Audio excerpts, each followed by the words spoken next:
Hi friends, welcome to Telugu stock market. నేను మీ సతీష్. మరొకసారి Hormuz జలసంధిని close చేసిన ఇరాన్.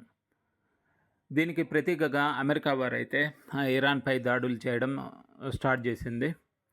ఇది మన మార్కెట్లకి బిగ్ నెగిటివ్ న్యూస్గా చెప్పుకోవచ్చు. ఇరాన్ వాళ్ళైతే ఒక నౌక మీద దాడి చేయడం వల్లనే అమెరికా వాళ్ళు మేము దాడులు స్టార్ట్ చేశామనేసి తెలియజేస్తున్నారు. ఇప్పటి వరకు అమెరికా వాళ్ళకి ఇరాన్పై యుద్ధం చేయడం వల్ల కలిగిన నష్టాలు సాక్షాత్తు వాళ్ళ రక్షణ శాఖ సంస్థ అయిన పెంటగాన్ అయితే 3,00,000 కోట్ల నుంచి 12,00,000 కోట్ల వరకు ఖర్చు అయినట్లుగా అయితే రిపోర్ట్ చేస్తున్నారు.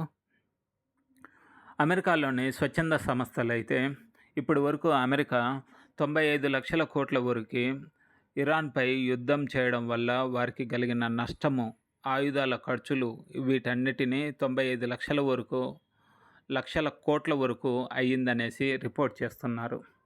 అయితే ఇంత నష్టం పెట్టుకున్న తర్వాత ఇరాన్పై అయితే అమెరికా ఫుల్ ఫ్లెడ్జ్డ్గా యుద్ధం చెయ్యబోదు అనేసి మనకైతే ఇప్పుడు తెలుస్తుంది కదా. ఇంకొక కారణం కూడా ఉంది.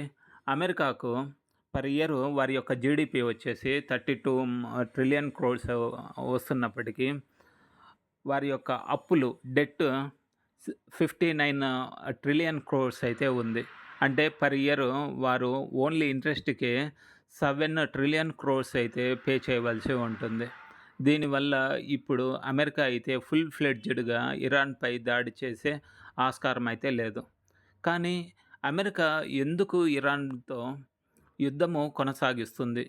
దీనికి గల కారణాలు ఏమిటంటే, ఒకవేళ ఇరాన్ న్యూక్లియర్ వెపన్ని రెడీ చేసిందంటే వారి యొక్క శత్రు దేశాలైన అమెరికా, ఇజ్రాయెల్ మీద డైరెక్ట్గా అటాక్ చేయనప్పటికీ వారి యొక్క మిత్ర దేశమైన గాజాతో న్యూక్లియర్ వెపన్తో ఆ రెండు దేశాల మీద దాడి చేసే ఆస్కారం ఉంది. అందుకోసం అనేసి అమెరికా కానీ ఇజ్రాయెల్ కానీ భయపడుతున్నాయి.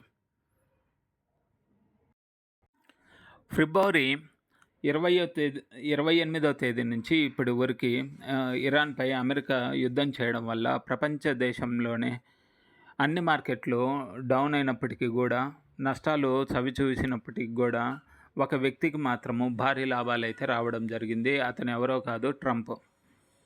ఒకసారి నెగిటివ్ న్యూస్ చెప్తాడు, ఇంకోసారి పాజిటివ్ న్యూస్ చెప్తాడు. ఈ మధ్య టైంలోనే కనీసము అతనికి 20,000 కోట్ల పైనే లాభం వచ్చినట్లుగా అయితే న్యూస్ పేపర్స్ అయితే పేర్కొంటున్నాయి.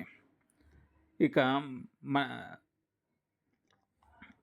ఫ్రెండ్స్, ఈ వీడియో ఏ టైంలోనైనా మీకు నచ్చినట్లయితే తప్పకుండా లైక్ చేయండి, షేర్ చేయండి, సబ్స్క్రైబ్ చేసుకోండి. మీరు గిన లైక్ చేయడం వల్ల ఈ వీడియో అయితే ఇంకొంతమందికి యూట్యూబ్ వారైతే ఫార్వర్డ్ చేయడం జరుగుతుంది. ఇక మన మార్కెట్ల స్థితికి వచ్చినట్లయితే రేపు మార్నింగ్ నెగిటివ్లో ఓపెన్ అయ్యే ఆస్కారం ఉంది. సెన్సెక్స్ నియర్లీ 500 పాయింట్స్ డౌన్లో అయితే ఓపెన్ అవ్వడానికి సిద్ధంగా ఉన్నట్లుగా తెలుస్తుంది. ఎందుకంటే మన ఇండియా పూర్తిగా క్రూడ్ ఆయిల్ మీద డిపెండ్ అయిన కంపెనీ. టోటల్గా ఇంపోర్ట్ చేసుకుంటే కంట్రీలలో మన కంట్రీ ఒకటి. క్రూడ్ ఆయిలే కాకుండా న్యాచురల్ గ్యాస్ని కూడా ఎక్కువ ఇంపోర్ట్ చేసుకుంటాము. వీటి వల్ల క్రూడ్ వాల్యూ అయితే పెరిగిపోతుంది. అంతేకాకుండా మన రూపీ డిప్రిషియేషన్ అయితే డాలర్తో కంపేర్ చేస్తే డిప్రిషియేట్ చాలా ఎక్కువగా అయింది.